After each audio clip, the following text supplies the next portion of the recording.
Delhi NCR में घना कोहरा छाया हुआ है। सड़कों पर विजिबिलिटी 50 मीटर से भी कम है। कोहरे की वजह से कई ट्रेनें लेट चल रही हैं। वहीं 12 साल में सबसे ठंडी रही 2024 की जनवरी। तो देखिए, ये एक आंकड़ा सामने आया है कि 2024 यानी इस साल जनवरी का महीना पिछले 12 सालों में सबसे ठंडा महीना रहा है। और आज की अगर जानकारी आपको दे तो आज दिल्ली एनसीआर में घना कोहरा छाया हुआ है और इसकी वजह से विजिबिलिटी बहुत ज्यादा कम है। कोहरे की वजह से वहीं कई ट्रेनें लेट भी चल रही हैं। हम आपको दिल्ली के 3 इलाकों की तस्वीरें दिखा रहे हैं। पहली तस्वीर निरंकारी कॉलोनी की है, तो दूसरी तस्वीर इंडिया गेट के आसपास की है, वहीं तीसरी तस्वीर दिल्ली के बाराखंबा रोड की है। तीनों तस्वीरों में आपको सड़कों पर कोहरे का भयानक असर दिख रहा होगा। सड़कों पर सुबह के समय घना कोहरा छाया हुआ है, जिससे रफ्तार धीमी हो गई है। सेंट्रल दिल्ली के इलाके में विजिबिलिटी 50 मीटर के आसपास आका गया है, जिसके कारण सुबह सड़कों पर गाड़ियों के हेडलाइट्स और पार्किंग लाइट्स ऑन दिखाई दी। और दिल्ली के बाराखंबा रोड से संवाददाता अभिजीत ठाकुर की एक रिपोर्ट आपको दिखाते हैं। थोड़ी देर पहले वहां क्या माहौल था। दिल्ली एनसीआर में लगातार शीतलहर और घने कोहरे का प्रकोप जारी है और जनवरी के अंत तक भी इतनी कड़ाके की ठंड दिल्ली एनसीआर में पड़ रही है कि ठिठुरन लगातार बढ़ती हुई नजर आ रही है। वेदर फोरकास्ट के मुताबिक 12 साल में सबसे ज़्यादा ठंडी ये जनवरी इस सर्दियों की रही है, लेकिन इसके साथ साथ AQI की अगर बात करें तो वो भी लगातार उफान पर है और 350 से पार दिल्ली एनसीआर के कई इलाकों में दर्ज किया गया। यानी कि प्रदूषण और कड़ाके की ठंड की दोहरी मार दिल्ली एनसीआर की जनता को झेलना पड़ रहा है। इस वक्त मैं बाराखंबा रोड गोल चौराहे पर मौजूद हूं और यहाँ पर घने कोहरे का ये असर आपको दिखाई देगा। यहाँ पर रफ्तार धीमी हो गई है दिल्ली एनसीआर की और सुबह के लगभग 6:30 हुए हैं और आप देख सकते हैं कि सड़कों पर जो गाड़ियां आपको दिखाई देंगी उनके हेडलाइट्स आपको ऑन दिखाई देंगे और इसके साथ ही पार्किंग लाइट भी ऑन करके लोगों को गाड़ियां चलानी पड़ रही हैं, क्योंककि विजिबिलिटी की अगर हम बात करें तो मुश्किल से 50 मीटर की विजिबिलिटी आपको यहां पर दिखाई देगी। दिल्ली एनसीआर में प्रदूषण के स्तर की तो 368 AQI दिल्ली के कई इलाकों में ओवरऑल दर्ज किया गया था कल, जो कि आज भी कायम है और बहुत खराब स्थिति में दिल्ली की हवा अभी भी है। ऐसे ही आसार आगे भी नजर आने वाले हैं, क्योंकि 30 जनवरी के बाद बारिश की संभावना भी व्यक्त की गई है, जिसके बाद प्रदूषण से कुछ राहत दिल्ली एनसीआर को जरूर मिल सकती है, लेकिन कड़ाके की ठंड अभी लगभग 1 हफ्ते तक और जारी रहने की संभावना व्यक्त की गई है। और हमारे सहयोगी अभिजीत हमारे साथ दिल्ली से लाइव जुड़ गए हैं। अभिजीत, हमने अभी ITO से आपकी रिपोर्ट देखी। इस वक्त आपकी लोकेशन दिल्ली में क्या है ये आप बताइएगा, और साथ ही जिस कोहरे पर रिपोर्ट आपने की, ये कोहरा पॉल्यूशन की वजह से आपको ज्यादा समझ में आ रहा है या फिर ठंड की वजह से? और मौसम विभाग ने आने वाले दिनों के लिए क्या अलर्ट जारी किया है?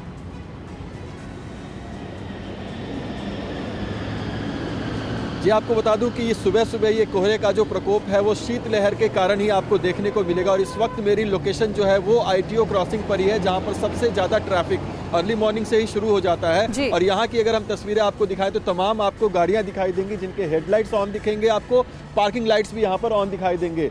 दिल्ली के अन्य इलाकों के मुकाबले यहाँ पर सबसे ज़्यादा रोशनी होती है, लेकिन उसके बावजूद भी इस टाइम अगर विजिबिलिटी की हम बात करें तो 50 से 60 मीटर से ज़्यादा विजिबिलिटी इस जगह पर नहीं है। तो आप हाईवे पे किस तरह की विजिबिलिटी होगी उसका अंदाज़ा आप लगा सकते हैं। जहाँ तक बात प्रदूषण की है तो प्रदूषण का स्तर भी पिछले कुछ दिनों में लगातार बढ़ता हुआ रहा है, सीवियर कैटेगरी में भी रहा है, लेकिन अगर आज की बात करें तो 350 के पार है, यानी कि बहुत ही खराब श्रेणी में है। तो इस तरीके से हम कह सकते हैं कि कड़ाके की ठंड की मार तो दिल्ली की जनता झेल ही रही है, लेकिन साथ ही साथ प्रदूषण भी फिलहाल राहत देती हुई नहीं दिखाई दे रहे। हालांकि मौसम विभाग का यह अनुमान है कि आने वाले दिनों में यानी 31 जनवरी के बाद बारिश और तेज हवा के कारण इसमें राहत मिलने की संभावना है। लेकिन अगर सर्दियों की बात करें तो जनवरी 12 साल में सबसे ठंडी रही और इसका असर फरवरी में भी देखने को मिल सकता है। प्रदूषण दोनों की मार दिल्लीवासी झेल रहे हैं। और सुबह सुबह के हमारे सहयोगी आपको रिपोर्ट दिखा रहे हैं कि सुबह का क्या हाल है। गाड़ियों की हेडलाइट्स दिन में ऑन रख कर चालक जो है वो गाड़ी चला रहे हैं, क्योंकि कोहरा बहुत ज्यादा, ऐसे में आपको भी सावधान रहने की जरूरत है। बहुत शुक्रिया अभिजीत हमारे साथ जुड़ने के लिए। और बजट सत्र से पहले आज सर्वदलीय बैठक होनी है, ये बड़ी खबर आपको दे दे। संसद भवन में 11:30 बजे होगी सर्वदलीय बैठक।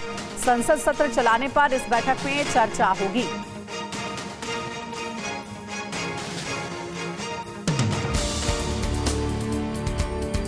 कल से शुरू होने वाले बजट सत्र से पहले आज सर्वदलीय बैठक बुलाई गई है।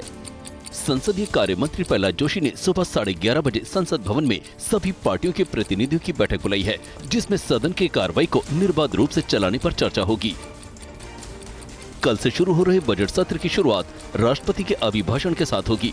राष्ट्रपति द्रौपदी मुर्मू कल 11 बजे दोनों सदनों को संयुक्त रूप से संबोधित करेंगी। नई संसद में राष्ट्रपति का ये पहला अभिभाषण होगा। ओडिशा के भुवनेश्वर में कांग्रेस अध्यक्ष मल्लिकार्जुन खड़गे ने कांग्रेस की जीत नहीं होने पर 2024 के चुनाव को आखिरी चुनाव बताया है। आखिर खड़गे ने ऐसा क्यों कहा, 30 सेकंड में आपको पूरी खबर बताते हैं।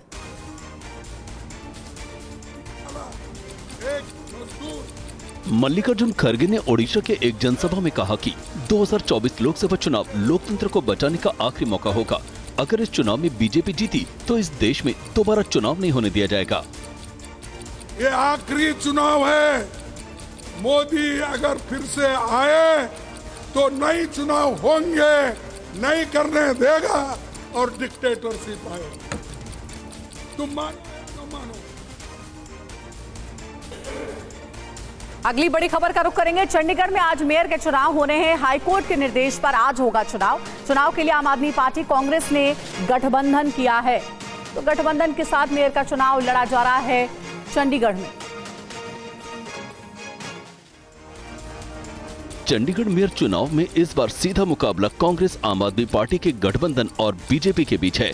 गठबंधन के पास जीत के आंकड़े हैं, लेकिन बीजेपी का दावा है कि मेयर वो बनाएंगे। लिहाजा पिछली बार हुए हंगामे को देखते हुए इस बार निगम के बाहर भारी पुलिस बल तैनात किया गया है। पहली बार ऐसा होगा जब सदन की गैलरी में अधिकारियों और मीडिया को भी जाने की मंजूरी नहीं होगी। चंडीगढ़ नगर निगम के पार्षदों की संख्या 35 है। सांसद का एक वोट मिलाकर वोटों की कुल संख्या 36 हो जाती है। सदन में बीजेपी के 14 पार्षद हैं, जबकि आप के 13 और कांग्रेस के साथ मिलाकर गठबंधन के पास जीत का आंकड़ा नजर आ रहा है। इधर बिहार में इंडिया गठबंधन में आए भूचाल के बाद पूर्व सीएम और आरजेडी अध्यक्ष लालू यादव पर कहर टूटा है। सोमवार को लैंड फॉर जॉब मामले में ईडी ने लालू से मैराथन पूछताछ की। ईडी ने लालू यादव से करीब 9 घंटे तक पूछताछ की। इस दौरान सुबह से ही पटना में आरजेडी कार्यकर्ताओं का हंगामा और राजनीतिक बयानबाजी जारी रही। सूत्रों के मुताबिक पूछताछ में ईडी ने लालू यादव के आगे सवालों की झड़ी लगा दी। हालांकि वो खराब तबीयत का हवाला देकर ज्यादातर चुप्पी वाली नीति अपनाए रहे। इस दौरान उनकी बेटी मीसा भारती ने भी इमोशनल कार्ड खेला और कहा कि अगर हमारे पिता को कुछ हुआ तो मैं बर्दाश्त नहीं करूंगी। अगर उनको कुछ हो जाता है तो इसकी जिम्मेदारी कौन लेगी। वहीं आज ईडी के सामने पेश होंगे Tejashwi Yadav. Land for job मामले में पूछताछ होगी। ये बड़ी खबर आपको बता दें, लालू यादव से कल पूछताछ हुई और आज तेजस्वी यादव से पूछताछ होगी। आज ईडी के सामने पेश होंगे तेजस्वी यादव। बिहार के पूर्व डिप्टी सीएम तेजस्वी यादव से आज ईडी की पूछताछ रेलवे में जमीन के बदले नौकरी मामले में होगी। उम्मीद है कि तेजस्वी पूछताछ के लिए करीब 11 बजे ईडी दफ्तर पहुंचेंगे। लैंड फॉर जॉब का ये मामला 2004 से 2009 के बीच का है, जब लालू प्रसाद रेल मंत्री थे। सीबीआई के आरोपों के मुताबिक इस दौरान रेल मंत्री के कार्यालय में नौकरी लगवाने के नाम पर कई लोगों से जमीन और प्लॉट रिश्वत के तौर पर लिए गए। मामले में लालू यादव, बेटे तेजस्वी यादव, बेटी मीसा भारती और पत्नी राबड़ी देवी के खिलाफ मुकदमा दर्ज होने के बाद मनी लॉन्ड्रिंग की जांच ईडी कर रही है। वहीं जमीन से जुड़े मामले में ईडी की दिल्ली में कार्रवाई के बाद झारखंड में सियासी हलचल तेज है। ईडी का सामना करने से बच रहे सीएम सोरेन पर बीजेपी ने भगोड़ा होने का आरोप लगाया है।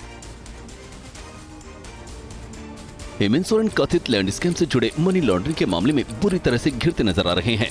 10 समन के बाद जब वो हाजिर नहीं हुए तो सोमवार को ईडी की एक टीम उनके दिल्ली आवास समेत 3 ठिकानों पर छापेमारी की। ये कार्रवाई देर रात तक चली, लेकिन ईडी की टीम को हेमंत सोरेन नहीं मिले।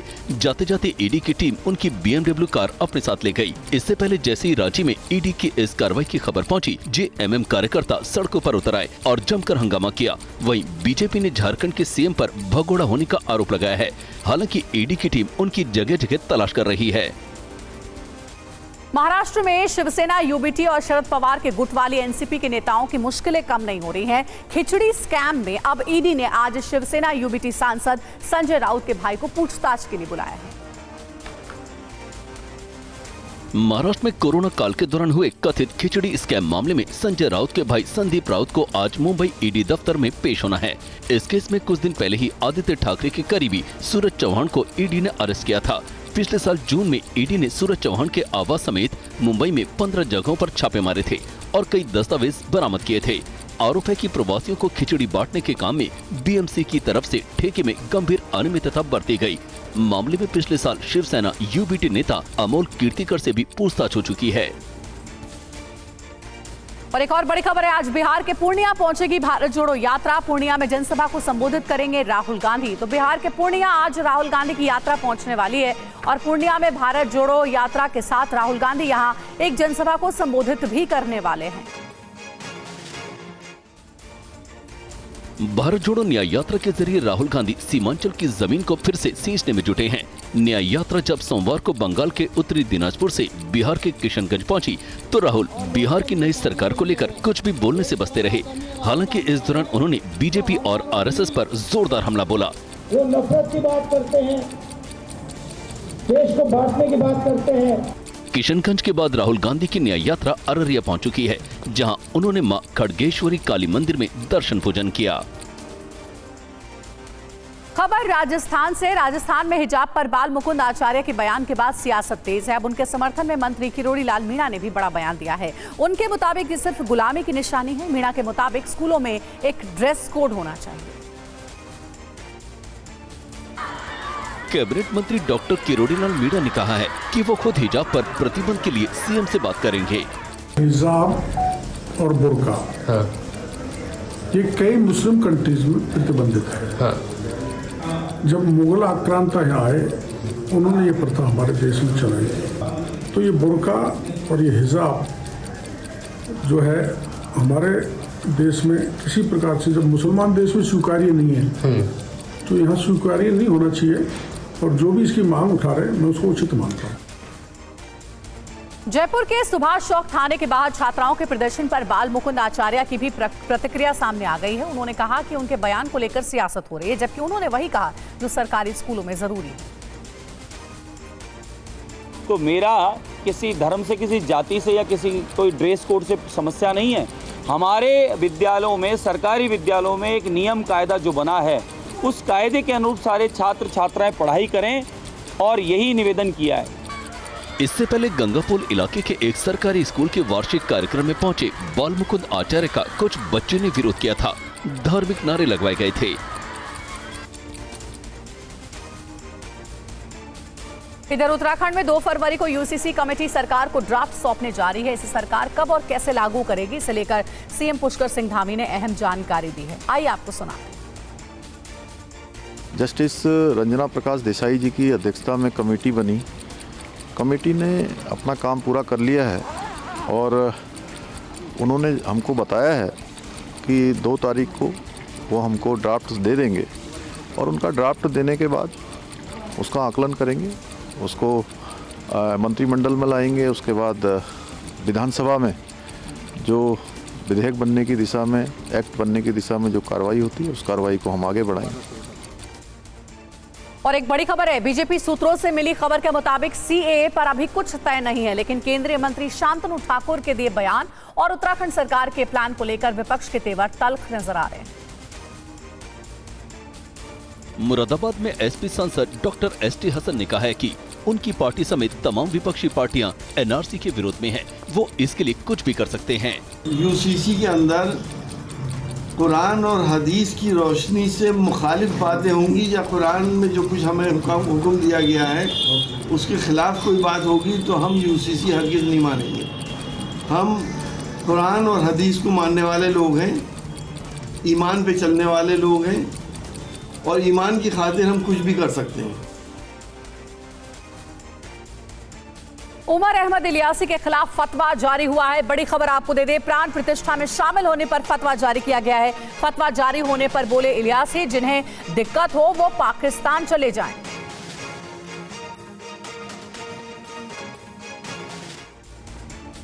मुझे राम जन्मभूमि ट्रस्ट के द्वारा निमंत्रण मिला। मैं उनके निमंत्रण को स्वीकार करा। 2 दिन तक मैं सोचता रहा विचार किया बहुत। मुझे लगा कि अपने देश के खातिर, देश हित में, सौहार्द के लिए एक अच्छा माहौल बनेगा, वो नियत करके मैं चला गया। मुझे मालूम था तो विरोध तो होगा, लेकिन इतना होगा मुझे इसका अंदाजा नहीं था। कर्नाटक से खबर है। कर्नाटक में हनुमान ध्वज हटाने के विवाद में कार्रवाई हुई है। केरागुड्डू ग्राम पंचायत पीडीओ निलंबित, मांड्या जिला पंचायत सीईओ के आदेश पर कार्रवाई। ताजा मामला मांड्या जिले के केरागुड्डू गांव का है, जहां 108 फीट ऊंचे स्तंभ से हनुमान ध्वज हटाने के बाद तनाव है। फिलहाल एहतियात के तौर पर पूरे इलाके को पुलिस छावनी में तब्दील कर दिया गया है, लेकिन मामले को लेकर सत्तारूढ़ कांग्रेस और विपक्षी पार्टियां बीजेपी जेडीएस आमने सामने है। सोमवार को भी बीजेपी जेडीएस के कार्यकर्ताओं ने जमकर प्रदर्शन किया, जिसके बाद हालात काबू करने के लिए पुलिस को भी बल प्रयोग करना पड़ा।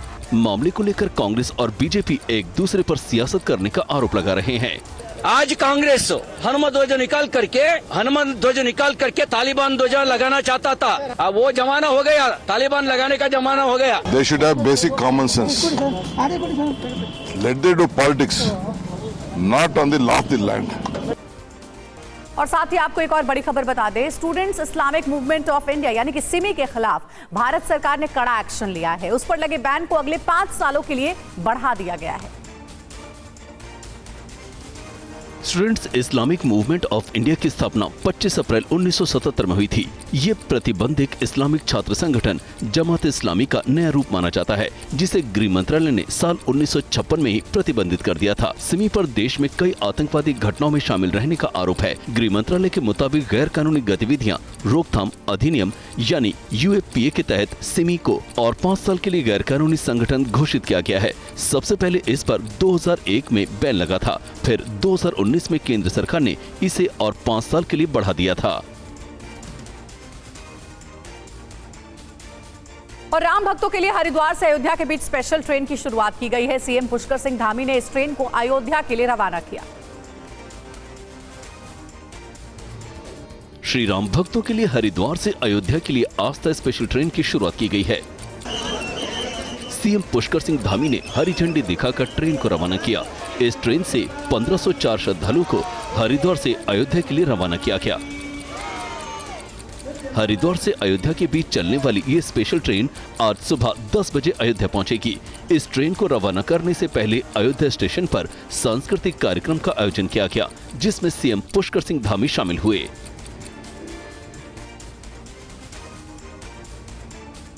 और गुजरात के सूरत में रामलला के 3D बैनर बनाए जा रहे हैं, जिसकी देश भर में डिमांड है। ये रिपोर्ट आपको दिखाते हैं।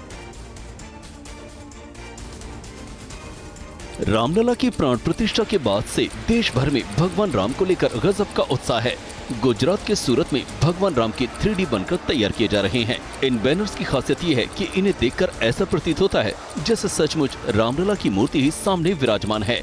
बैनर तैयार करने वाले कारोबारी ने बताया कि लगातार इस बैनर की डिमांड बढ़ रही है। हम लोगों को इंस्पिरेशन मिला है कि भाई ये रामलला की फोटो डिजिटल पे बनाएं, और इस पे मेहनत हम लोगों ने खूब करी है जब तक कि ये सही ढंग से क्रियान्वयन नहीं हुआ। और दिल्ली के विजय चौक पर सोमवार को बीटिंग रिट्रीट सेरेमनी का आयोजन किया गया, जिसमें थल सेना, नौसेना और वायुसेना के संगीत बैंड्स ने अपनी धुनों से दर्शकों को मंत्रमुग्ध कर दिया।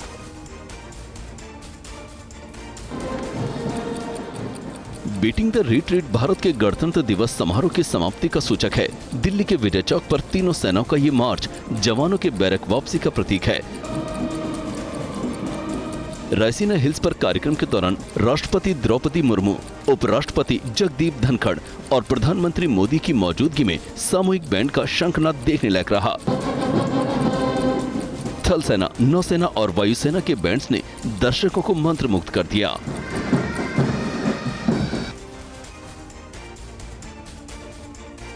विदेश मंत्री एस जयशंकर ने गुजरात के नर्मदा जिले में दौरे पर वो पहुंचे और यहां उन्होंने अस्पताल का दौरा किया और एम्बुलेंस सेवा का उद्घाटन किया। विदेश मंत्री एस जयशंकर गुजरात के नर्मदा जिले के दौरे पर पहुंचे। जयशंकर ने नर्मदा जिले के राजपीपला के प्राथमिक स्वास्थ्य केंद्र पहुंचकर व्यवस्था का जायजा लिया, साथ ही एम्बुलेंस सेवा का भी उद्घाटन किया। विदेश मंत्री ने एम्बुलेंस को हरी झंडी दिखाकर रवाना किया।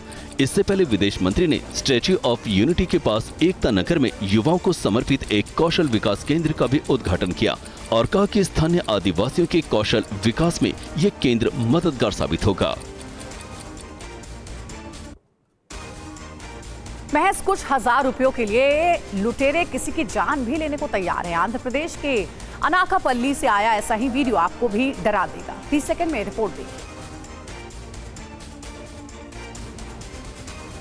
आंध्र प्रदेश के अनाकापल्ली से खौफनाक वीडियो सामने आया है, जहां बुजुर्ग महिला को घर में अकेली पाकर एक लुटेरे ने महिला को जान से मारने की कोशिश की और उनकी 8 तोले की सोने की चेन लेकर फरार हो गया। अनाकापल्ली में हुई इस घटना का सीसीटीवी फुटेज सामने आया है, जिसमें आरोपी तौली से बुजुर्ग महिला का गला दबाने की कोशिश कर रहा है। वीडियो के आधार पर आरोपी की पहचान इलाके में ही केबल का काम करने वाले युवक के रूप में हुई है।